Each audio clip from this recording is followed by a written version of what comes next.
चुनाव आयोग, ईवीएम और बीजेपी, इन तीनों के बीच रिश्ता क्या है? वो कौन सा रिश्ता है जिसे छुपाया भी नहीं जाता और बताया भी नहीं जाता? दरअसल अभी जो कहानी सामने आई है वो दर्शाती है कि इन तीनों के बीच का जो रिश्ता है ना वो अवैध है। और आप तो जानते हैं ऐसे रिश्ते बताए नहीं जाते और छुपाना मुश्किल हो जाता है। भारतीय जनता पार्टी चुनाव आयोग और ईवीएम के बीच के अवैध रिश्ते का जबरदस्त खुलासा करते हुए और बेहद गंभीर आरोप लगाते हुए तथा सवाल उठाते हुए भारत सरकार के पूर्व सचिव यानी देश के सबसे बड़े अधिकारियों में से एक पूर्व अधिकारी ने चुनाव आयोग को एक पत्र लिखकर सनसनी मचा दी है। और इस पत्र में जो खुलासे हुए हैं वो ईवीएम को लेकर अब तक के सबसे बड़े खुलासों में से एक है। ईवीएम और वीवीपैट को लेकर जगह जगह लगातार अलग अलग तकनीकी जानकार बकायदा डेमो दिखा रहे हैं कि किस तरीके से वोटों की घपलेबाजी हो सकती है। देश भर में प्रदर्शन चल रहा है। इसी बीच बीजेपी और ईवीएम के अवैध रिश्ते का जो खुलासा हुआ है और जितने गंभीर आरोप लगे हैं ये सब चौंकाने वाले हैं। यूं समझ लीजिए कि आज इस वीडियो में हम A to Z पूरी कहानी विस्तार से आपके सामने रखने जा रहे हैं कि आखिर क्यों देश के प्रधानमंत्री को चुनाव आयोग में सब अपने आदमी चाहिए, अपने चेले चपाटे चाहिए, क्यों ईवीएम के खिलाफ देश भर से उठ रही आवाजों को दबाने के लिए सोशल मीडिया पर जुगाड़ लगाया जा रहा है, बड़ा बड़ा लेख दिखाया जा रहा है, क्यों इतिहास में पहली बार चुनाव आयोग के अधिकारी ईवीएम को भगवान से भी बड़ा तथा देश का बाप, लोकतंत्र का बाप साबित करने के लिए मैदान में उतारे गए हैं। और ईवीएम के मुद्दे पर भारतीय जनता पार्टी का हाल वैसा ही क्यों हो जाता है कि चोट लगे ईवीएम को तो दर्द बीजेपी को होता है। आज की ये पूरी स्टोरी सुनने के बाद सब कुछ साफ हो जाएगा। भारत सरकार के सबसे बड़े अधिकारियों में से एक ने क्या क्या लिखा है वो तो हम आपको बताएंगे ही। इस पत्र में उन्होंने जो सवाल उठाए हैं और किस तरीके से भिगा भिगा के जूता मारा है चुनाव आयोग को, उसे जरा ध्यान से सुनिएगा। ईवीएम से संबंधित किसी भी मामले पर यदि हम वीडियो बनाते हैं तो उसके नीचे लंबा चौड़ा तामझाम चुनाव आयोग का लिख कर आ जाता है और यह भी समझ में आता है कि उस वीडियो के व्यूज कम हो जाते हैं, वीडियो दब जाती है, लोगों तक पहुंचने से रोकी जाती है। इस षड्यंत्र से लड़ने का सिर्फ एक तरीका है और लड़ने की ताकत सिर्फ एक व्यक्ति के पास है, वो है आप, यानी आपकी उंगली। अपनी उंगली से वीडियो को तुरंत लाइक करिए जिस उंगली से वोट का बटन दबाते हैं। ज्यादा से ज्यादा व्हाट्सएप ग्रुप पर भेजिए, फेसबुक पर देख रहे हैं तो वहां भी शेयर करिए और वीडियो को पूरा देखिएगा जिससे यूट्यूब मजबूर होगा अन्य लोगों तक भेजने के लिए। कम से कम जब तक सोशल मीडिया पर पूर्ण आधिपत्य ना हो जाए तब तक तो प्रयोग करते ही रहिए, क्योंकि इतना तो तय है कि जिस तरीके से सोशल मीडिया ने कथित तानाशाहों की हवा निकाली है, पंचर किया है, बौराहट भरे कुछ मिनट के लिए अपना दिल और दिमाग हमारे साथ जोड़ लीजिए। इसके बाद ईवीएम के बारे में कोई सवाल आपके दिमाग में शायद रहेगा नहीं। आपके पास ऐसा कोई आधार नहीं होगा ये कहने के लिए कि क्यों इस मशीन को फेंक देना चाहिए। भारत सरकार के पूर्व सचिव हैं EAS शर्मा। इन्होंने मुख्य चुनाव आयुक्त तथा 2 अन्य आयुक्तों को एक पत्र लिखा है और इस पत्र में कहा गया है कि आज के वक्त में जब ईवीएम को लेकर चहुओर संदेह पैदा हो रहा है, हर तरफ चर्चा हो रही है कि इसमें धांधली होती है, गड़बड़ी होती है, चोरी हो सकती है, यानी जनता का भरोसा ईवीएम पर कमजोर हो रहा है और जब चुनाव आयोग इस पर कुछ भी निष्पक्षता से करता हुआ नहीं दिख रहा है तो चुनाव आयोग पर भी लोगों का भरोसा कम हो रहा है। अब यहाँ एक चीज जरा समझ लीजिए, भारत में ईवीएम बनाने वाली 2 कंपनियां हैं। उनमें से एक है भारत इलेक्ट्रॉनिक्स लिमिटेड जो कि सरकारी कंपनी है। इस कंपनी में 7 इंडिपेंडेंट डायरेक्टर्स हैं। नाम में इंडिपेंडेंट जरूर लगा है लेकिन कितने इंडिपेंडेंट यानी स्वतंत्र हैं थोड़ी देर में पता चल जाएगा। BEL की वेबसाइट पर जब आप इन 7 कथित स्वतंत्र अधिकारियों को देखेंगे तो इनमें से 4 आपको भारतीय जनता पार्टी के लोग नजर आएंगे। कौन कौन है और बीजेपी में इनका कितना बड़ा बड़ा पद है अभी हम बताएंगे, लेकिन पहले यह सोचिए कि 7 में से 4 खुल्लम खुल्ला बीजेपी के लोग हैं और उनमें से एक श्री मनसुख भाई कचारिया जिनकी उम्र 61 साल है। इनके बारे में तो साफ साफ BEL ने ही वेबसाइट पर लिख दिया है कि ये भारतीय जनता पार्टी के राजकोट जिले के अध्यक्ष हैं। यानी एक तो चोरी ऊपर से सिन्ना जोरी। एक तो उस कंपनी के डायरेक्टर हैं जो कंपनी ईवीएम बनाती है, जिस ईवीएम के भरोसे इस देश में तथाकथित लोकतंत्र चल रहा है। बाकी और 3 नाम हैं, उनके बारे में भी जान लीजिए। श्रीमती श्यामा सिंह, ईवीएम बनाने वाली कंपनी इनके बारे में बताती है कि इनकी उम्र 55 साल है, नाम है श्यामा सिंह। इनकी शैक्षणिक योग्यता के बारे में भी बताया गया है, लेकिन यहां यह नहीं बताया गया है कि श्यामा सिंह भारतीय जनता पार्टी बिहार की पूर्व अध्यक्ष रह चुकी हैं। इन तस्वीरों में जरा ध्यान से देखिए किसके हाथों से किसके हाथों में फूल जा रहा है। श्यामा सिंह की फेसबुक प्रोफाइल पर जब आप देखेंगे तो साफ साफ दिखेगा कि ये सिर्फ ईवीएम बनाने वाली कंपनी में कथित स्वतंत्र डायरेक्टर ही नहीं है बल्कि भारतीय जनता पार्टी के एक घनिष्ठ प्रचारक भी हैं। इनके फेसबुक प्रोफाइल पर इनका चेहरा तो आधा अधूरा दिखता है, एक तरफ से दिखता है, लेकिन प्रधानमंत्री मोदी से लेकर भाजपा अध्यक्ष पूरे दिखते हैं। देखते जाइए पिछले कुछ हफ्तों में प्रधानमंत्री मोदी जिस वेशभूषा में बाबा बनकर घूम रहे थे उस वेशभूषा को ईवीएम बनाने वाली कंपनी की डायरेक्टर किस तरीके से प्रचारित कर रही हैं। भाजपा अध्यक्ष दीवारों पर पेंटिंग कर रहे हैं, उसे भी मैडम प्रचारित कर रही हैं। फेसबुक प्रोफाइल साफ साफ बताती है कि इन्होंने सीधे सीधे भारतीय जनता पार्टी का प्रचार करने के लिए इसका प्रयोग किया है। अब खुद ही सोचिए, जो अधिकारी प्रधानमंत्री के मन की बात का प्रचार फेसबुक पर कर रही हो, क्या प्रधानमंत्री की तरफ से उनके मन में यह बात नहीं पहुंचाई गई होगी कि ईवीएम बनाने वाली कंपनी में डायरेक्टर उन्हें क्यों बनाया गया है, और यदि वहां भेजा गया है तो उन्हें क्या टारगेट देकर भेजा गया होगा। इनका फेसबुक प्रोफाइल बताता है कि बीजेपी का प्रचार करने में इन्होंने आईटी सेल को भी टक्कर दे दी है। कुछ तस्वीरें हम आपके सामने लगातार दिखाते जा रहे हैं, देखते जाइए टनाटन। श्यामा सिंह भारत इलेक्ट्रॉनिक्स लिमिटेड की कथित इंडिपेंडेंट डायरेक्टर हैं, जो इस देश के लिए ईवीएम बनाती है और जिस ईवीएम में आप लोग वोट डालकर अपने देश और अपना भविष्य सुनिश्चित करने का काम करते हैं। दूसरे नंबर पर मनसुख भाई कचारिया हैं, इन्हें भी देखिए। इनके बारे में तो बीएल की वेबसाइट पर ही साफ साफ लिख दिया गया है कि ये भाजपा के जिलाध्यक्ष हैं और फेसबुक पर इन्होंने प्रधानमंत्री की स्वर्गीय माता जी की तस्वीर शेयर की है। बीजेपी के तमाम कार्यक्रमों में जाते हुए देखे जा सकते हैं, बहुत सारी तस्वीरें उपलब्ध हैं। और तो और वोटिंग से संबंधित तस्वीरें भी इन्होंने शेयर की है। अगला नंबर है डॉक्टर पार्थ सारथी का। पार्थ सारथी के फेसबुक प्रोफाइल पर ये तस्वीरें उपलब्ध हैं। इनके गले में जो गमछा है वो बहुत कुछ बता रहा है। मगर ये क्या, पार्थ सारथी ने तो प्रधानमंत्री मोदी और राष्ट्रीय अध्यक्ष को भी किनारे लगा दिया, खुद बीच में आ गए। बहरहाल तस्वीरें देखते जाइए और ईवीएम की निष्पक्षता पर मुहर लगाते जाइए। अब जरा इस तस्वीर को भी देख लीजिए। प्रधानमंत्री से ज्यादा ऊंचा हाथ पार्थ सारथी ने उठा रखा है। हाथ उठाने में कोई बुराई नहीं है, लेकिन साथ बैठकर एक पार्टी का प्रचार करने में और इसके बाद ईवीएम बनाने वाली कंपनी में डायरेक्टर बनकर बैठ जाने में बहुत बुराई है। आप में से बहुत सारे लोग कह सकते हैं कि साथ में बैठे हैं तो क्या हुआ, प्रधानमंत्री इतने बड़े पद पर बैठे हैं, इन लोगों से ये थोड़ी ना कहेंगे कि तुम बीजेपी के आदमी हो, मशीन में गड़बड़ी करवा दो, गलत मशीन बनवा दो, चिप में कुछ पहले से सेटिंग करवा दो। प्रधानमंत्री जी इतनी छोटी बात कहने थोड़ी जाएंगे। तो सवाल यह है कि जब श्रीलंका की सरकार को कथित तौर पर मोदी जी ये कह सकते हैं कि अपने यहां पवन ऊर्जा वाला जो ठेकवा है वो अडानी को दे दो, यानी जब विदेश में जाकर अपने मित्र को टेंडर दिलवाने के लिए दबाव बना सकते हैं, जुगाड़ लगा सकते हैं, टेक्निक भिड़ा सकते हैं कथित रूप से, तो फिर अपनी पार्टी के छोटे मोटे कार्यकर्ताओं से मशीन में खेल करने को क्यों नहीं कर सकते। और उससे भी बड़ी बात यह है कि बीजेपी से संबंधित इन लोगों को भारत इलेक्ट्रॉनिक्स लिमिटेड में इतने बड़े बड़े पदों पर बैठाया किसने, किसकी ताकत से वहां जाकर बैठाया गया है इन लोगों को। कहीं ऐसा तो नहीं कि किसी खास टारगेट के लिए ही इन्हें वहां पर बैठा कर रखा गया है। अब एक और आखिरी तस्वीर के बारे में जान लीजिए, इसके बाद कुछ विशेष बातें आपको बताएंगे। और जिस अधिकारी ने पत्र लिखा है उन्होंने कौन कौन से गंभीर सवाल उठाए हैं, क्या क्या बातें कही हैं, उसे जरा ध्यान से सुनिएगा। चौथी तस्वीर है डॉक्टर शिवनाथ यादव की। उत्तर प्रदेश के वाराणसी से हैं, बीजेपी के पूर्व प्रदेश उपाध्यक्ष रहे हैं, यानी उत्तर प्रदेश जैसे बड़े राज्य के पूर्व उपाध्यक्ष रहे हैं, पूर्व विधायक भी हैं।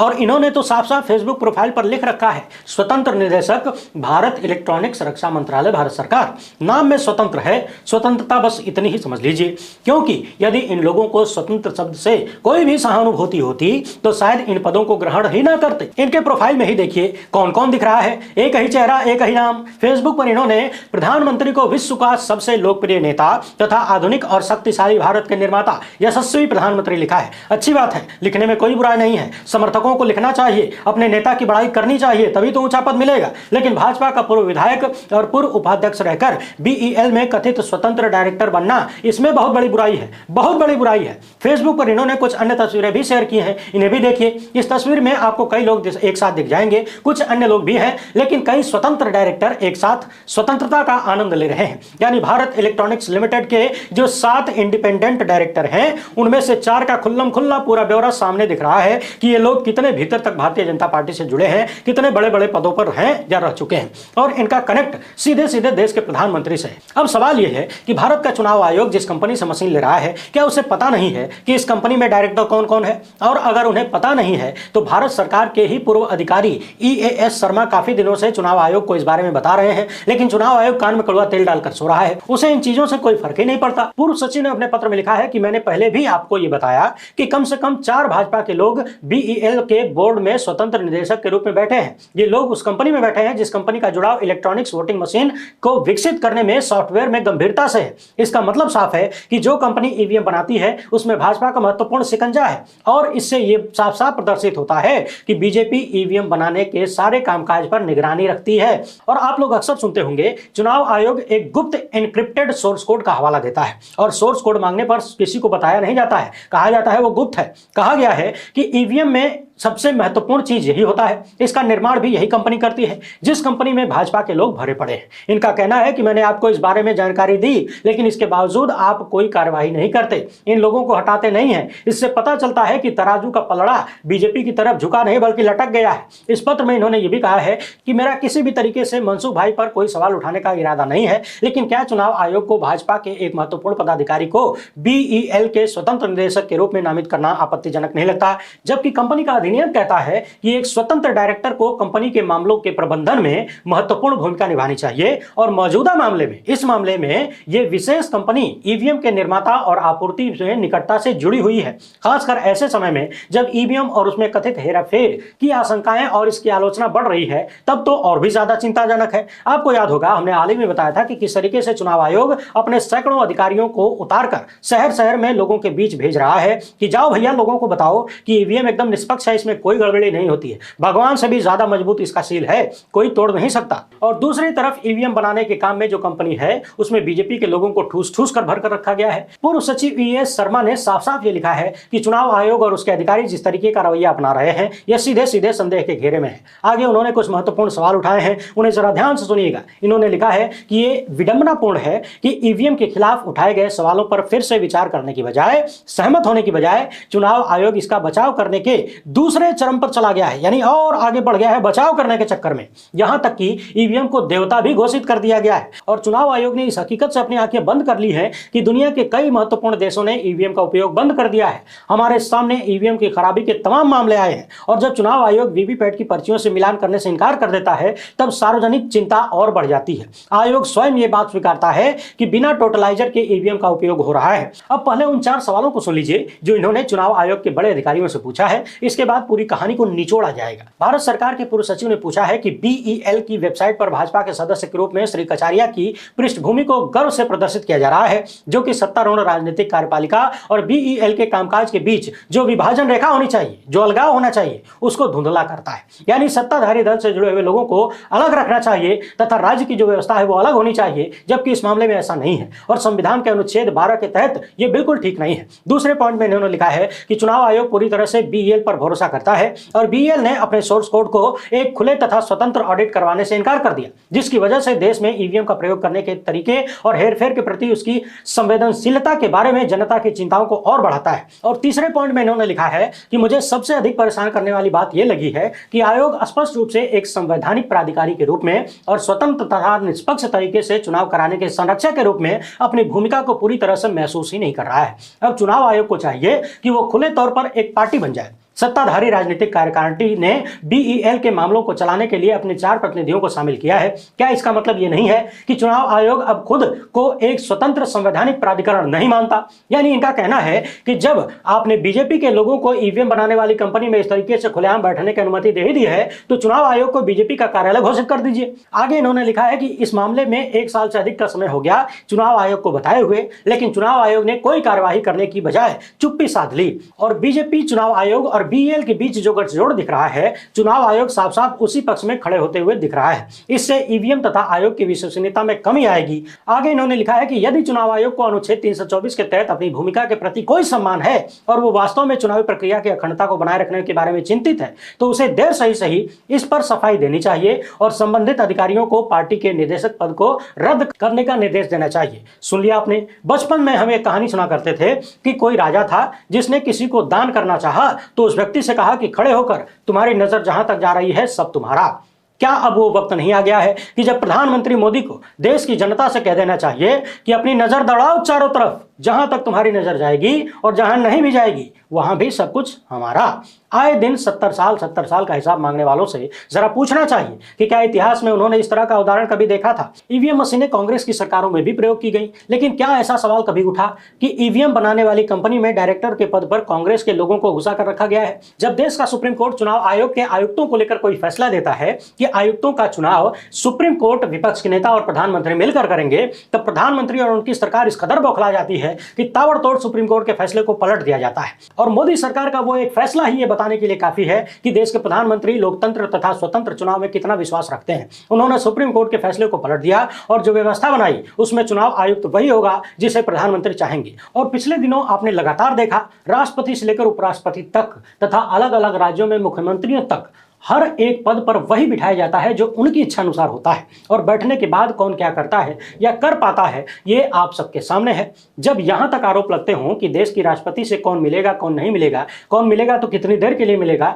इसका फैसला भी प्रधानमंत्री कार्यालय से होता है। बाकी उपराष्ट्रपति के बारे में तो कुछ कहना ही नहीं है। तो जब हर तरह रिमोट से ही काम चल रहा है, जब हर जगह रिमोट से ही काम चल रहा है, तो फिर चुनाव आयोग का कोई अधिकारी किस तरीके से निष्पक्ष रह सकता है, इसका अंदाजा आप लोग लगा सकते हैं। लगाते रहिए। यूं ही नहीं, देश की जनता बार बार सवाल पूछ रही है विपक्ष के नेताओं से और राहुल गांधी से कि आप देश भर में घूम घूम कर क्या करेंगे, देश की जनता आपको वोट देकर भी क्या करेगी यदि सब कुछ एक तरफा ही होना है। वोटों की गिनती तो मशीनों को ही करना है। पूर्व में राहुल गांधी ईवीएम को मोदी वोटिंग मशीन कह चुके हैं। उन्हीं की पार्टी के नेता लगातार ईवीएम और वीवीपैट को लेकर सवाल उठा रहे हैं, चुनाव आयोग के अधिकारियों से मिलने की गुहार लगा रहे हैं। लेकिन चुनाव आयोग के अधिकारी इतने व्यस्त हैं कि विपक्ष के नेताओं को सुनने का टाइम नहीं है उनके पास। क्या चुनाव आयोग किसी एक पार्टी का कार्यालय है जहां विपक्ष के नेताओं की कोई पूछ नहीं है, देश की जनता की कोई पूछ नहीं है? क्या वजह है कि देश भर की जनता जब ईवीएम से चुनाव नहीं चाहती तो चुनाव आयोग ईवीएम को माई बाप बनाकर घुमा रहा है? क्या वजह है और क्या क्या कारण हो सकते हैं, ये सब आपने देख ही लिया है। बाकी देश भर से लगातार मशीनों को लेकर अलग अलग दावे और अलग अलग कहानियां सामने आ रही हैं।